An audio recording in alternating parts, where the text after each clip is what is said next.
Hello students, my question is this, that is there is a slit, plane wave front slit से pass out होगा, this is screen और यहाँ पर fringes बनेंगे. सो question is this, what is the angular divergence. तो angular मतलब ये जो यहाँ पर वेव्स आएंगी वो इधर डाइवर्स हो गई और इधर डाइवर्स हो गई. सो एंगुलर डाइवर्जेंस आपको बताना है. तो डाइवर्जेंस तो यहाँ पर भी है, यहाँ पर भी डाइवर्स होंगी. तो इसके आगे कंडीशन है angular divergence whether the maximum intensity of the fringes is found. So maximum intensity कहाँ पर होगी. तो maximum intensity first secondary minima this side to first secondary minima this side, मतलब जो सेंट्रल ब्राइट फ्रिंज है इसी के अंदर मैक्सिमम इंटेंसिटी होगी. तो इसी का एंगुलर डाइवर्जेंस बताना है. तो अकॉर्डिंग टू फार्मूला यहाँ से अगर आप लाइन ड्रॉ करेंगे और यहाँ पर ऐसे मिलाओगे तो ये एंगल थीटा होगा और थीटा इधर भी बनेगा यहाँ से ऐसे, और ये लाइन ज्वाइन करोगे थीटा इधर है, तो आपको 2 थीटा फाइंड करना है. नो क्वेश्चन का मेन प्रिंसिपल ये है कि फाइंड 2 थीटा. जो उन्होंने डायरेक्ट ऐसे न बोल करके ये पूछा है कि find the angular divergence whether intensity is maximum. Meaning is this, आपसे 2 थीटा पूछा गया. So as you know a sine theta is lambda, मतलब यहाँ से फॉर फर्स्ट सेकेंडरी मिनिमा के लिए कंडीशन क्या है, a sine theta equal lambda. If angles is very small so sine theta equal theta. So you may substitute over air in place of sine theta equal theta substitute कर लीजिए. So a theta equal lambda, so theta equal lambda upon a. But तुम्हें 2 theta चाहिए because एक angle ये ऊपर से बनेगा theta और एक नीचे से भी थीटा एंगल बनेगा. So that is 2 theta. So twice lambda upon a. This is your answer. Next question is this, that is एक पोलराइजर ये है और second polariser is this. these two are kept crossed, their transmitting axes, और यहाँ पे transmitting axes ये है, transmitting axes are crossed and between them there is another polariser that is kept. So in this way जो unpolarised intensity of light है वो 32 watt per square metre और transmitted intensity of light after third polariser is 3 watt per square metre. So question is this,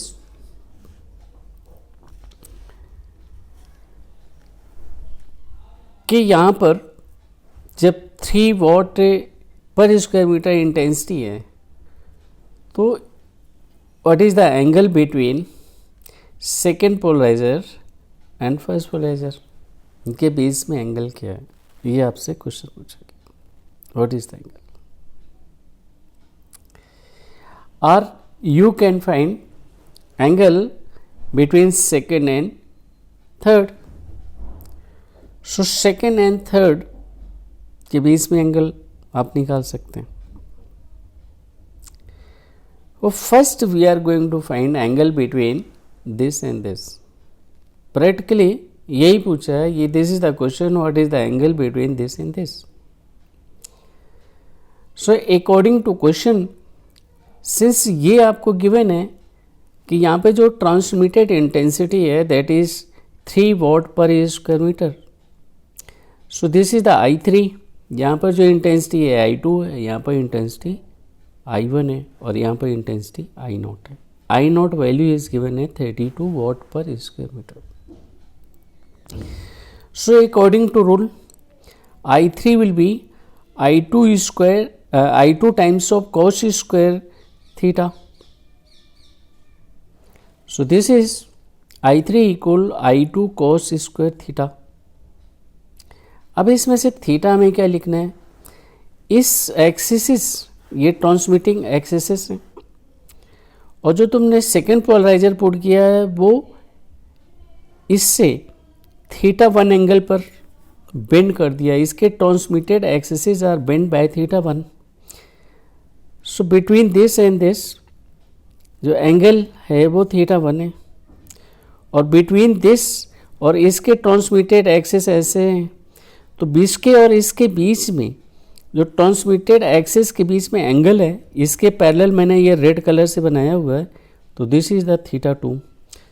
और theta 1 and theta 2 complementary angles हैं, क्योंकि ये x ऐसे थे, इनको ऐसे घुमाया और फिर ऐसे घुमा दिया, तो ये ऐसे से ऐसे ये हो गया थीटा 1 और फिर थीटा 2 एंगल टर्न कर दिया, टोटल 90 हो गए। So theta 1 and theta 2 are 90, theta 1 plus theta 2 90 degree, that you can say theta 1 plus theta 2 are complementary angles. So now substitute the values. I3 equal I2 cos square theta 2, मैं यहाँ से चल रहा हूँ, this intensity equal I2 times cos square theta 2 and I2 को लिख सकते हैं I1 times of cos square theta 1, इसके रिस्पेक्ट में हम लिखेंगे। और further I1 is I0 by 2 because ये दिस इज अनपोलराइज्ड लाइट, और जब ये अनपोलराइज्ड लाइट यहाँ पर पहुँचेगी तो उसकी इंटेंसिटी हाफ हो जाएगी I0 बाय 2 एंड ये दैट इज इक्वल I1, और I1 को हम अब पोलराइज लाइट कहेंगे, और पोलराइज लाइट जब यहाँ पर पहुँचेगी तब वो हो जाएगी I1 times of cos square theta, this equal to I2, और जब I2 यहाँ पर पहुँचेगा तो उसकी इंटेंसिटी हो जाएगी I2 times cos square theta 2। तो ये वैल्यूज़ आप यहाँ पे सब्स्टिट्यूट कर रहे हैं एंड यू आर फाइंडिंग, जैसे I3 equal I2 cos square theta 2। अब I2 की वैल्यू ये है, ये आप सब्स्टिट्यूट कर लीजिए, और I1 की वैल्यू I0 बाई 2, ये सब्स्टिट्यूट कर लीजिए, तो ये आपको रिजल्ट मिल गया and this result equal 3 watt per square metre.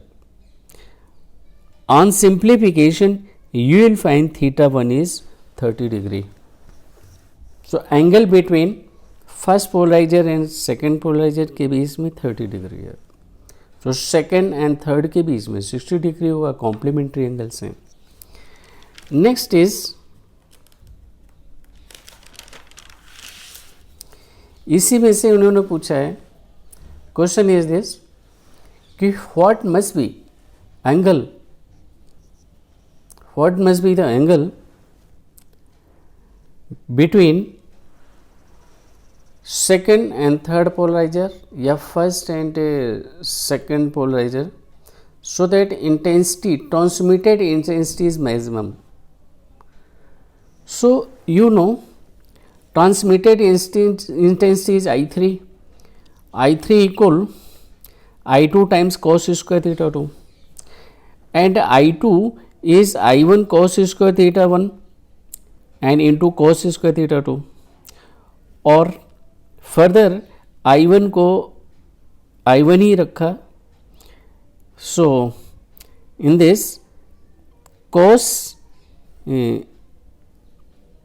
Theta 2 को हम लिख सकते हैं साइन थीटा 1, ये theta 1 theta 2 are complementary angles, sine theta cos theta 2 को हम लिख सकते हैं साइन थीटा 1, और इसे 4 से मल्टीप्लाई डिवाइड कर लीजिए तो जब आप मल्टीप्लाई करेंगे 2 आ गया, 2 साइन थीटा 1 कॉस थीटा 1 और इसका स्क्वायर है, स्क्वायर कर दीजिए, ये ओपन करोगे तो 4 हो जाएगा और ये 4 है, कैंसिल आउट हो जाएंगे। मीन्स 4 से आपने मल्टीप्लाई किया और 4 से डिवाइड किया। सो I3 इक्वल I1/4 और 2 sine A cos A cos 2a, ये फार्मूला ट्रिग्नोमेट्रिकल फार्मूला है, ये आपने पुट कर दिया। 2 sine A cos A equal sine 2a, तो ये हो गया sine 2 theta 1 whole square. This is the intensity. अब आप ये चाहते हैं ये इंटेंसिटी मैक्सिमम हो, ये इंटेंसिटी मैक्सिमम तभी होगी जबकि 2 थीटा 90 डिग्री हो। This value will be maximum under the case 2 theta is 90 means theta is 45, तो ये थीटा 1 45 आ गया। अगर थीटा 1 45 डिग्री है तो intensity will be maximum, right. Okay.